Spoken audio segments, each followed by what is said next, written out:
Hi, my name is Stephanie and I have Cushing's disease. This is my introductory video for our new channel, Cushies United, which is dedicated to raising awareness about Cushing's syndrome and Cushing's disease, which is a rare hormonal disorder where your body produces too much of the hormone cortisol, which basically is the stress hormone, the sort of fight or flight Cushing's disease is when the reason your body produces too much cortisol is because you actually have a tumor on your pituitary gland, which is the gland located at the base of your brain, small gland, but that controls all your hormones in your body, or most of them anyway.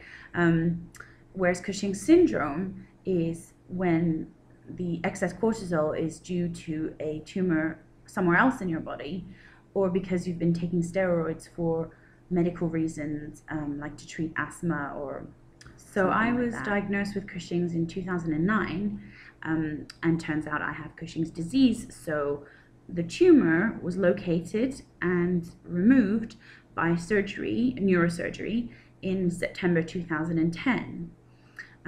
Now, my journey to getting the diagnosis is actually very long, because I started having symptoms probably around 2003.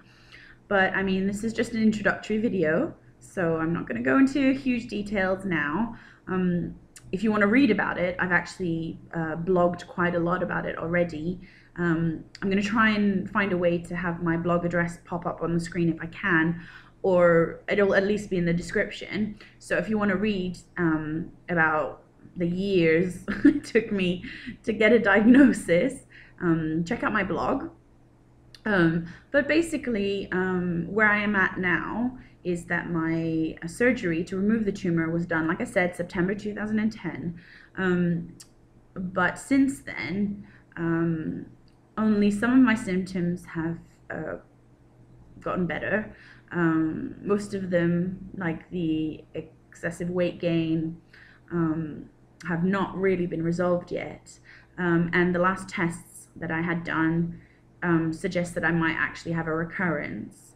Now, a recurrence could be maybe that the initial surgery did not remove all of the tumor tissue, or I might have a tumor somewhere else, which is also secreting cortisol. So the last MRI I had done was clean, but if I only have like the tiniest amount of tumor tissue left, that's enough to still produce excess cortisol, but not quite enough to be seen on an MRI.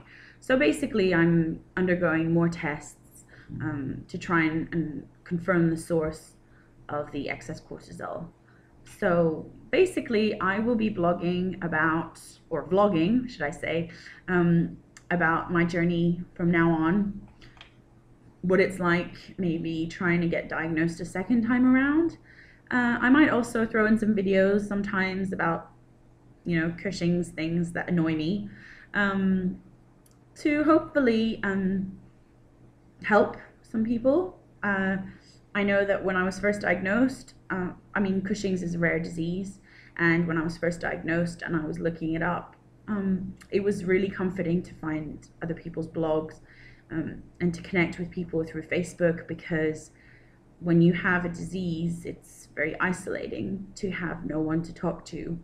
I mean, when you tell people you have cancer, everyone knows what that is, or at least the sort of seriousness of it.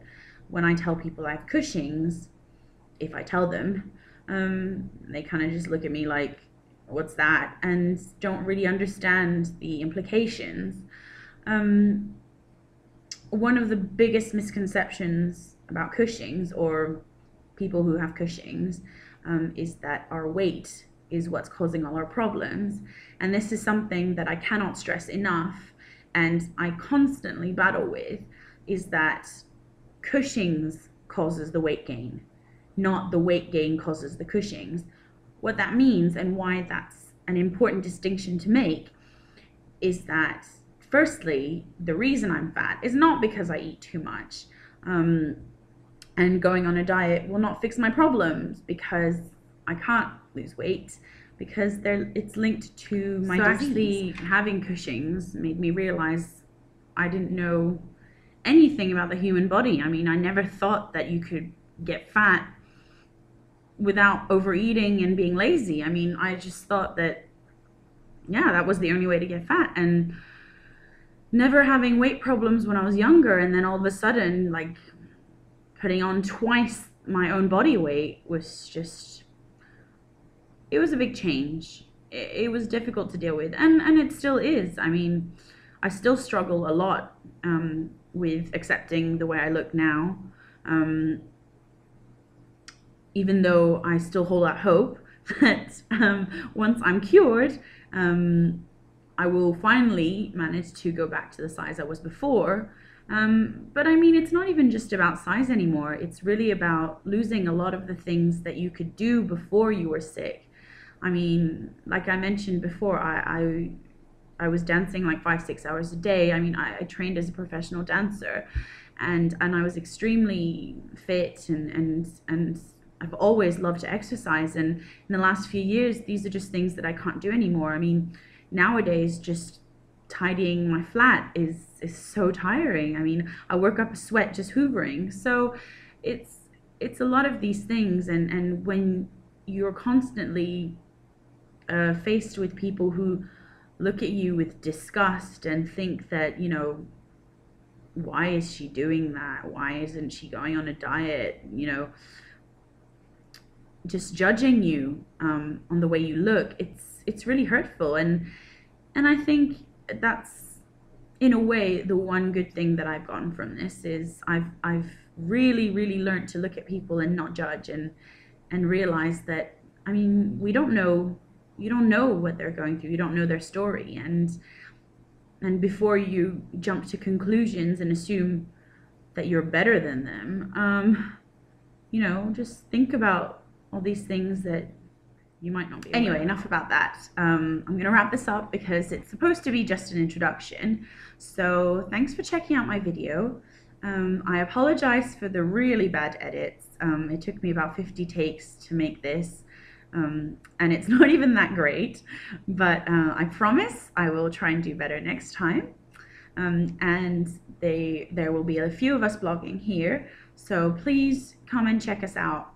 We're going to try and blog regularly about our individual journeys with Cushing's. If you suspect that you might have Cushing's, do push to have it tested, because even though it's a rare disease, it does happen. I mean, you know, someone's got to have it. So really ask your doctor, or even better, go see an endocrinologist who specializes in hormonal disorders, because Cushing's is serious. Cushing's kills if left untreated. So be safe and be healthy, and see you next time.